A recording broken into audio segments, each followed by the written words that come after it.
Les 7 thèmes principaux qui sont évoqués dans le Coran sont des thèmes qui, lorsqu'on en profite, lorsqu'on y réfléchit, lorsqu'on a ce que l'on appelle du tadabbur, on va faire la différence entre 3 choses. C'est une petite faïda que je vous donne. La différence entre, d'une part, le tafsir, l'exégèse du Coran, d'autre part, le tadabbur, la réflexion profonde, et d'autre part, le tafakkur.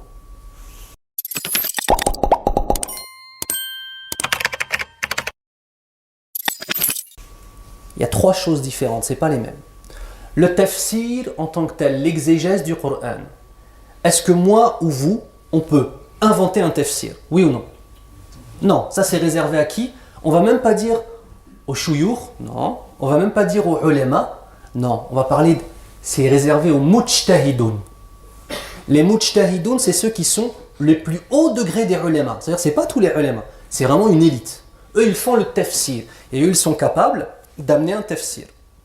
Nous, qu'est-ce qu'on fait? On doit lire le tafsir. On doit l'apprendre et mashallah, il y en a tellement de tafasir, tabarakallah, que voilà. Par contre, il y a une autre chose. Par rapport aux 7 thèmes, je parle des 7 thèmes du Coran, comment est-ce que nous, on va en profiter? Le tadabbur, ça, vous et moi, on peut le faire. Si on a au moins des bases, où on connaît les règles de notre dîn. Le tadabbur, c'est le fait d'avoir eu un verset et d'avoir réfléchi dessus. Ne pas inventer une exégèse, mais voir par exemple quelle est l'application de ce verset dans ma vie. Je vais vous donner un exemple de tadabbur qui m'a beaucoup plu, qui est vraiment très joli, qui est simplement le fait de faire une image. Vraiment rapidement, je ne vais pas m'étendre là-dessus. Et ceux et celles qui voudront voir un petit peu plus dans cette image, sur cette image, j'avais fait une conférence qui s'appelle « Apprendre à questionner son âme ». D'accord? Sur YouTube. Et je l'explique bien, cette image. Enfin, je l'explique bien, astaghfirullah. J'explique plus cette image-là. Regardez ça, ce dont je vais vous parler, ce n'est pas du tafsir, mais c'est un tadabbur d'un alim. Il nous dit que l'homme est composé de plusieurs éléments, de 4 éléments. D'accord? L'âme, donc al-nafs, l'esprit, al-ruh, d'accord?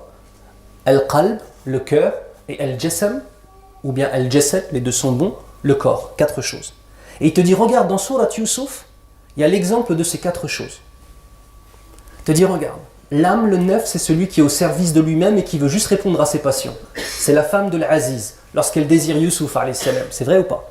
Al-ruh, c'est la pureté. C'est qui? C'est Yusuf, alayhi salam. Le cœur, c'est l'Aziz, celui qui va décider. Qu'est-ce qu'il décide lorsqu'il arrive la proposition de la femme de l'Aziz à Yusuf, alayhi salam? Qu'est-ce qui se passe? Yusuf, il finit où? En prison. Le cœur a choisi quoi? Il a choisi l'âme. Donc l'esprit s'est retrouvé en prison. D'accord? Etc. Et au fur et à mesure que l'âme se purifie, une fois que la femme est purifiée, elle avoue que ce qu'elle avait dit c'était faux et Yusuf, alayhi salam, il sort. Et ensuite le roi il met Yusuf en tant que gérant du pays. C'est vrai ou pas? Ça, c'est pas du tafsir. C'est du tadabbur. Donc ça, c'est une chose qu'on peut faire nous. Et le tafakkur, c'est quoi? Le fait d'observer le monde autour de toi, observer le soleil, observer les montagnes, observer la création d'Allah, et par cette observation-là, avoir ta foi qui augmente en fait. Tu comprends certains noms et certains attributs d'Allah Azza wa Jal à travers l'immensité de sa création.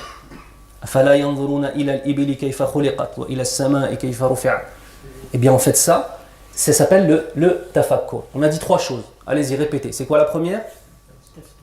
At-tafsir. Deuxième, c'est quoi? Tadabbur. Et le troisième? Tafakkur. En français, ça donne quoi? Le premier, c'est l'exégèse du Coran al-Karim. Le deuxième, une réflexion profonde avec les règles de notre dîn, pas de la philosophie, c'est pas Aristote, hein, d'accord? Avec les règles, il faut le préciser, avec les règles de notre dîn. Et troisièmement, observer le monde, ahsant, observation spirituelle. Si on a ces outils-là, et qu'on regarde un petit peu les 7 thèmes principaux du Coran, nastafid.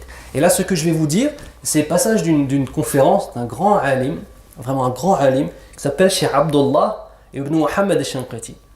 Enfin, ibn Muhammad al-Amin al-Shanqiti. Qui parmi vous a déjà entendu parler de l'allama Muhammad al-Amin al-Shanqiti, rahimahullah? Il a un tafsir qui s'appelle Adwa ul-Bayan. Non? Adwa ul-Bayan, c'est un tafsir qui explique le Coran par le Coran. D'accord? On a plein de types de tafsir. On a par exemple un tafsir où c'est les ahadiths qui vont expliquer le Coran. C'est quel tafsir que vous connaissez qui est comme ça? Le plus connu, Ibn Kathir. Ibn Kathir, c'est l'explication du Coran par la sunna du prophète sallallahu alayhi wa sallam. D'accord, c'est yurakaz. Et tu as d'autres avec d'autres minhajiyat, où c'est avec le Coran par le Coran. Adwa ul-Bayan. Mohamed al-Amin al-Shanqiti rahimahullah, c'est un Mauritanien qui a vécu en Arabie Saoudite par la suite à Médine. Et mashallah, il a laissé des enfants. Parmi ses enfants, il y a des grands ulama, dont Cheikh Abdullah. Et donc, Cheikh Abdullah, ça là, ce que je vais vous dire, les 7 thèmes principaux du Coran, il a sorti ça comme ça, normal, dans une muhadara.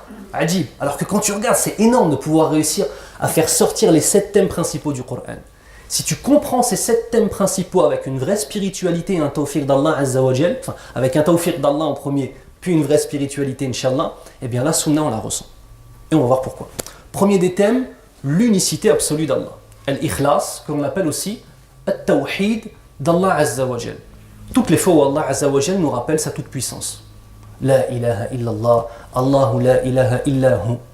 Si on regarde par exemple Ayat al-Kursi, donc le verset du repose-pied, eh bien Ayat al-Kursi, c'est que du tawhid d'Allah Azza wa Jal. C'est vrai ou pas? C'est que l'unicité absolue d'Allah, puisqu'Allah fait quoi dans Ayat al-Kursi? Il se décrit lui-même. C'est comme si on disait Man hu Allah, c'est qui Allah? Ok, Allah va répondre. Qui connaît un petit peu la grammaire arabe ici? Un petit peu. Ouais, taïb. Lafdhul jalala. Ah tiens, une petite faïda. Quand tu fais l'I'rab, tu dis jamais Allah, je laisse un temps exprès, et ensuite tu dis Mubtada, Khabar, Fa'il. Tu dis pas ça. C'est un manque de respect envers Allah. Quand on va parler d'Allah Azza wa Jal et qu'on va faire une analyse grammaticale d'une phrase, on va dire Lafdhul jalala. Donc ici, Lafdhul jalala, il est quoi? Il est Mubtada marfu'. Allahu. C'est vrai ou pas? La ilaha illahu. Tout ça, c'est le Khabar. Al-Hayyu al-Qayyum, ça fait partie aussi du khabar. La ta'khudhuhu sinatun wa la nawm. C'était quoi le mubtada? Allahu. Lafdhul jalala. Allahu la ta'khudhuhu sinatun wa la nawm. Ça veut dire en fait que dans cette ayah, lafdhul jalala qui est le mubtada au début, eh bien en fait à chaque fois on a plein de khabars qui vont se suivre. Mais ça revient toujours au début. Allah qui est Allah, c'est la ilaha illahu. Allah qui est Allah, c'est le Hayyu al-Qayyum. Allah qui est Allah. Aucun sommeil ni somnolence ne le prennent. Allah qui est... Vous voyez? Et c'est une des raisons pour lesquelles ce verset est un des versets les plus importants du Coran al-Karim.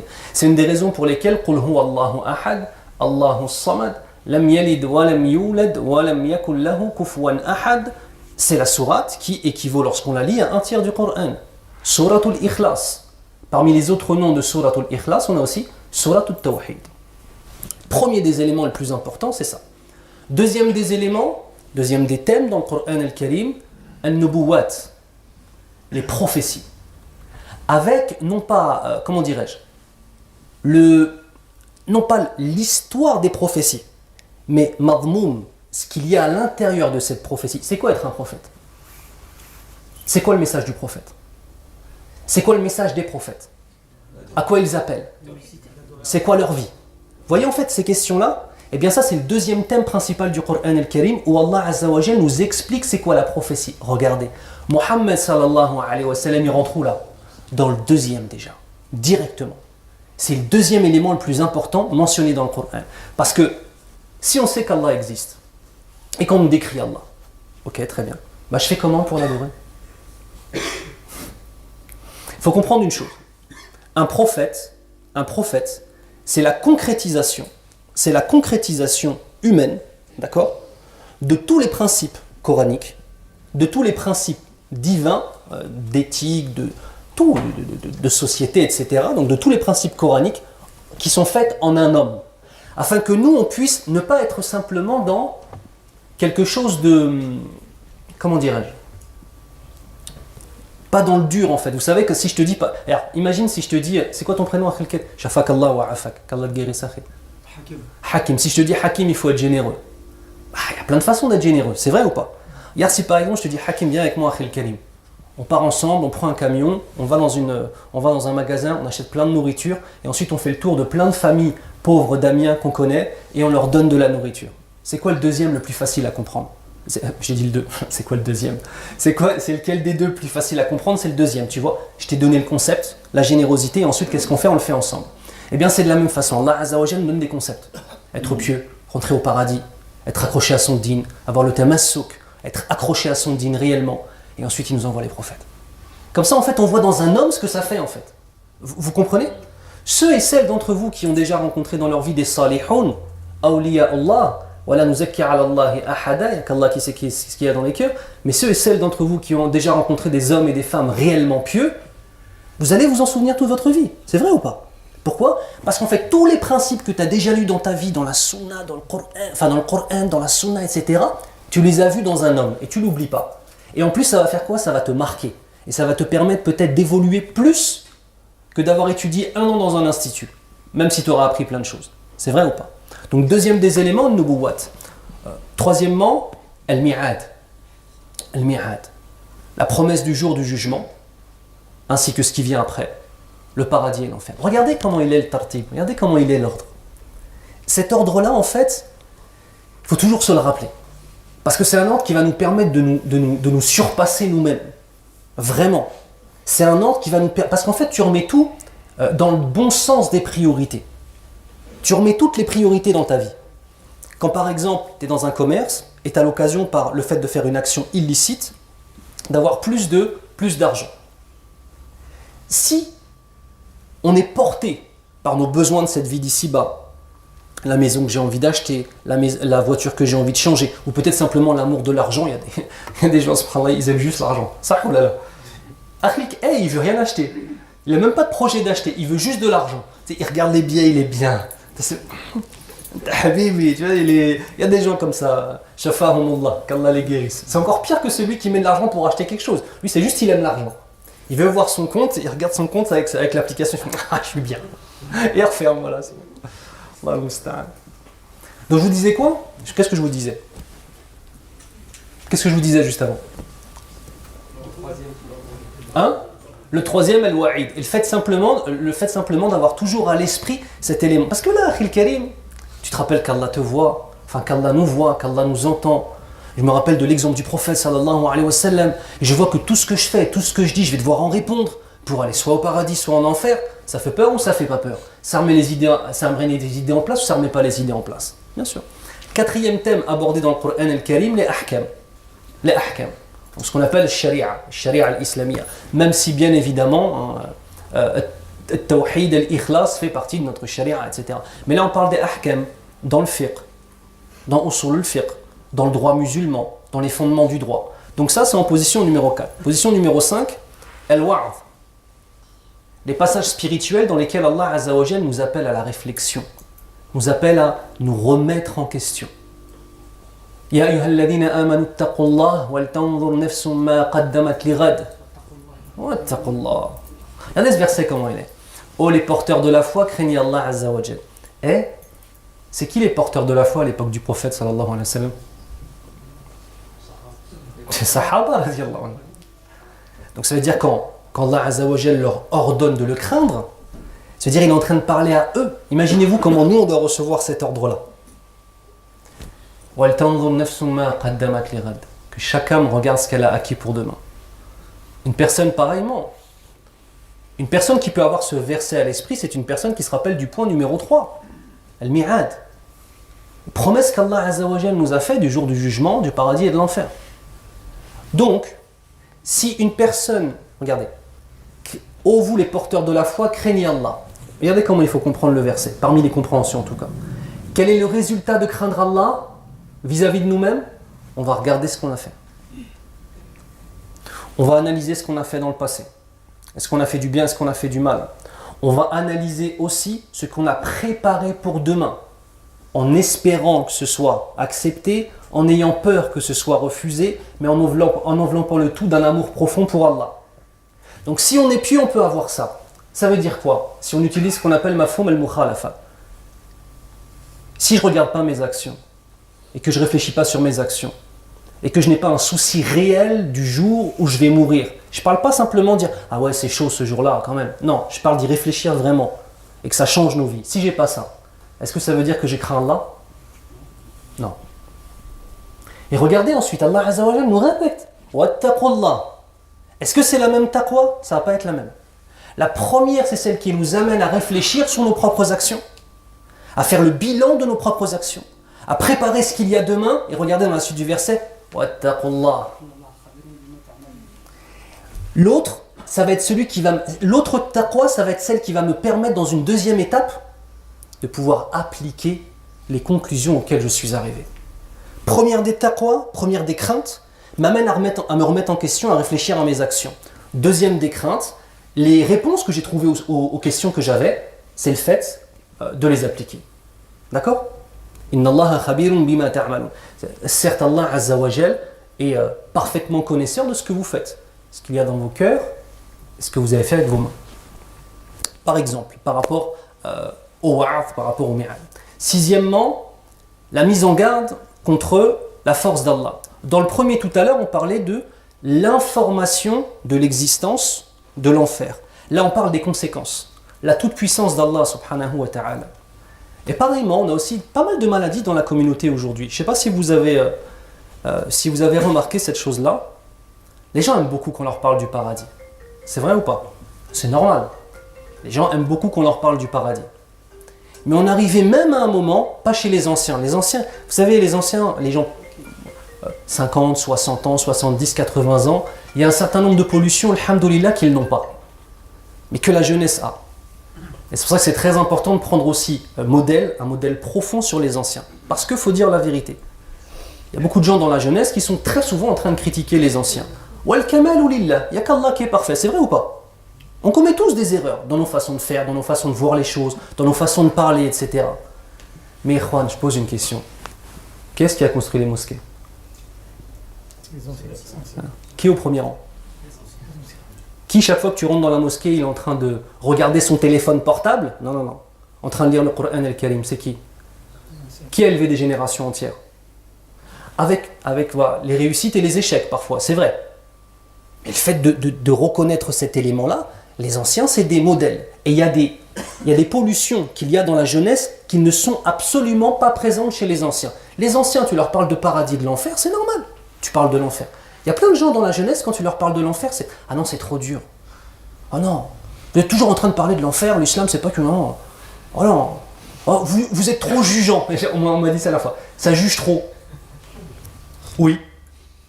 Bah oui, on juge. Mais qui a dit qu'on ne jugeait pas? Allah Azza wa Jal juge. On nous décrit ce qu'on est, bien sûr.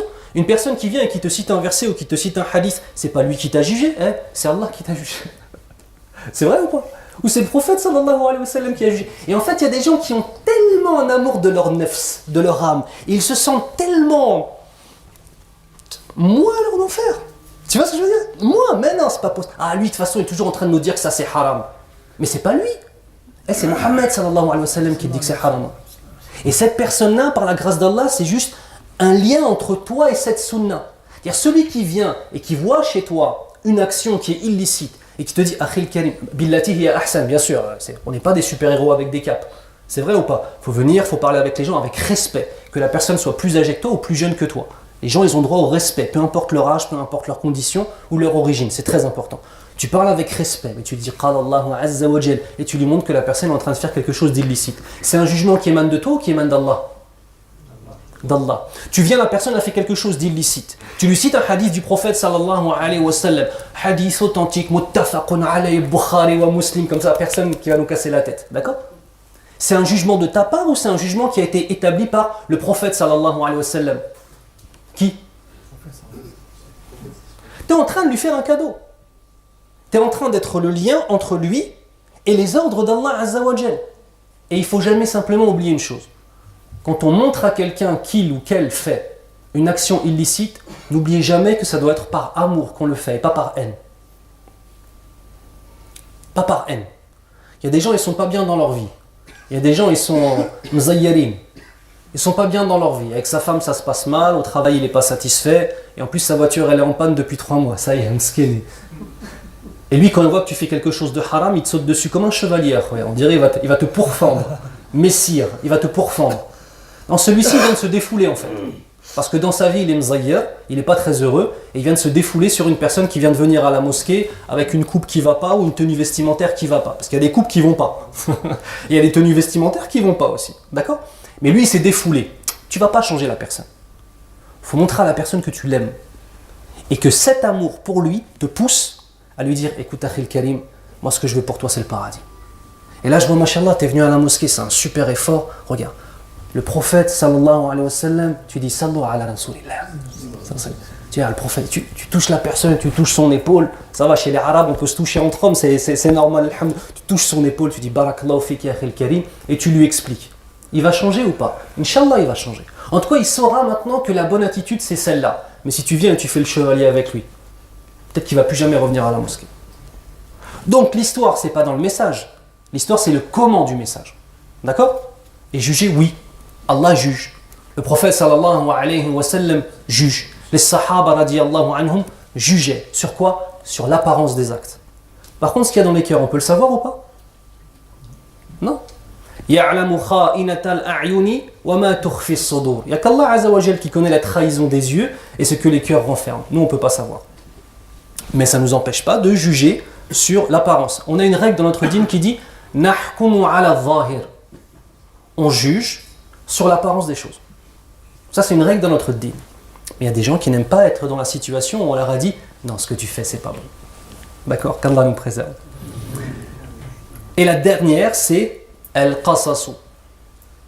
Vraiment, tout à l'heure, on a parlé du concept de la prophétie. Al-Nubuwat. C'est vrai ou pas? Qu'est-ce qu'un prophète? Ce qu'il fait. Maintenant, on va voir comment est-ce que ces prophètes ont appliqué ces concepts dans leur vie. Et on dit Al-Qisasu ou bien Al-Qasasu. Al-Qasas, kama huwa mathkourun fi al-Qur'an al-Karim. Nahnu naqussu alayka ahsana al-qasasi. La différence entre Qasas et Qisas, c'est que Qisas, c'est vrai ou c'est faux. C'est un récit. Ça peut être vrai ou ça peut être faux. D'accord? Ça peut être des histoires, ça peut être des légendes. Une légende, des légendes, on pourra aussi appeler ça des qisas. Des récits où la chaîne de transmission, on n'est pas sûr, on pourra dire des qisas. Par contre, quand ça émane d'Allah Azza wa Jal dans le Coran, on est sûr ou on n'est pas sûr? Bien sûr, on est sûr. Bil yaqin, avec certitude. Donc on appelle ça al-qasasu. C'est une erreur à ne pas faire, Inch'Allah. Et c'est pour ça que souvent les gens ils parlent du livre, enfin le livre de l'imam Ibn al-Qayyim, Ibn Kathir, rahimahullah, qui en vérité n'est qu'un passage court d'un autre de ses livres beaucoup plus long. Et ils appellent ça Qisasul Anbiya. Non, c'est Qasasu al-Anbiya. Quand on a ces choses-là à l'esprit, on peut commencer à se poser la question sur les fruits.